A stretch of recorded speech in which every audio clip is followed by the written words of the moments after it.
ये पीडब्ल्यूडी की बाउंड्री है, काफ़ी सरकारी केंद्र है, उसको तो नहीं गिराया जाता है, उन्हीं का घर क्यों गिराया जाता है, लोगों की ये सवाल आते हैं। बात ये है कि माननीय मुख्यमंत्री जी इन्होंने बीसी में निर्देश दिया था कि जो भी सरकारी ज़मीन पे जो भी चीज़ें बनी है, चाहे स्कूल हो, चाहे जिला पंचायत का स्कूल, कुछ भी है, सरकारी बिल्डिंग जो भी बना हुआ है वो सरकारी ज़मीन पे बना हुआ है। तो सरकारी ज़मीन पे बना हुआ है कि ये सरकार की मंशा है कि उसमें स्कूल बनाएगा या रोड बनाएगा, वो अपनी ज़मीन में कुछ भी बना सकता है। तो हम इस रोड में भी हम सेंटर नहीं चेंज करेंगे, सेंटर रोड का नहीं चेंज कर रहे हैं। जो भी लोग अतिक्रमण कर रहे हैं, हम कह रहे हैं कि केवल आप अपनी सरकारी ज़मीन छोड़ दीजिए, बाकी हम आपकी ज़मीन नहीं छुएंगे। इधर अगर पीडब्ल्यूडी की ज़मीन है, ये अधिग्रहण की ज़मीन है हमारी, अगर ज़रूरत पड़ेगी तो हम इधर भी बढ़ जाएंगे, लेकिन मेन ये मकसद कि हम सरकारी ज़मीन में केवल काम करेंगे, ना कि किसी की ज़मीन लेंगे, बस यही है।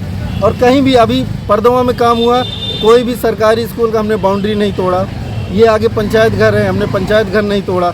ये तब करेंगे कि जब हमारा काम नहीं चल पाएगा। रोड जैसे चौड़ी हो रही है, मे बी कि बहुत ज़्यादा ऑब्स्ट्रक्शन हो रहा है, काम नहीं चल पा रहा, तो तब हम उसको हटाएंगे।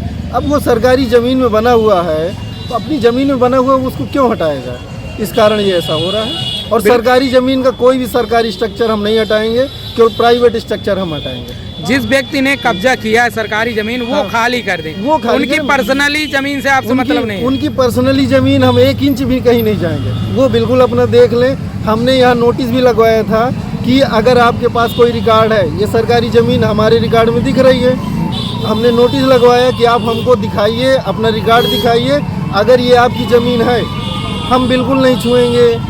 लगभग 2 महीने हो गए, किसी व्यक्ति ने नहीं दिखाया। कोई बुखार का बहाना कर रहा है, कोई कहता है कि हम हॉस्पिटल में, अरे उनके घर में कोई भी व्यक्ति है वही दिखा दे, हमको ये भी दिक्कत नहीं ना। हम तो क्यों चाह रहे हैं, हम क्यों किसी का नुकसान करें, हम किसी का नुकसान नहीं करेंगे, हम सरकारी ज़मीन में केवल बढ़ेंगे बस। तो मानना है कि अब चौराहे की जो यहाँ से लेके पूरी बाजार रोड है, ये खाली हो जाएगी। मऊ में विकास कार्य होगा, तेजी से होगा, लोग जमीन छोड़े अपना और विकास होने आप सरकारी ज़मीन छोड़िए, अगर प्राइवेट ज़मीन आप लेंगे तो हम मुआवजा देंगे आपको, सरकार आपको मुआवजा देगी। सरकार, हम प्राइवेट ज़मीन नहीं छोड़ेंगे। आप अपना नाम और पद? मेरा नाम सर्वेश गुप्ता है, मैं असिस्टेंट इंजीनियर हूँ पीडब्ल्यूडी।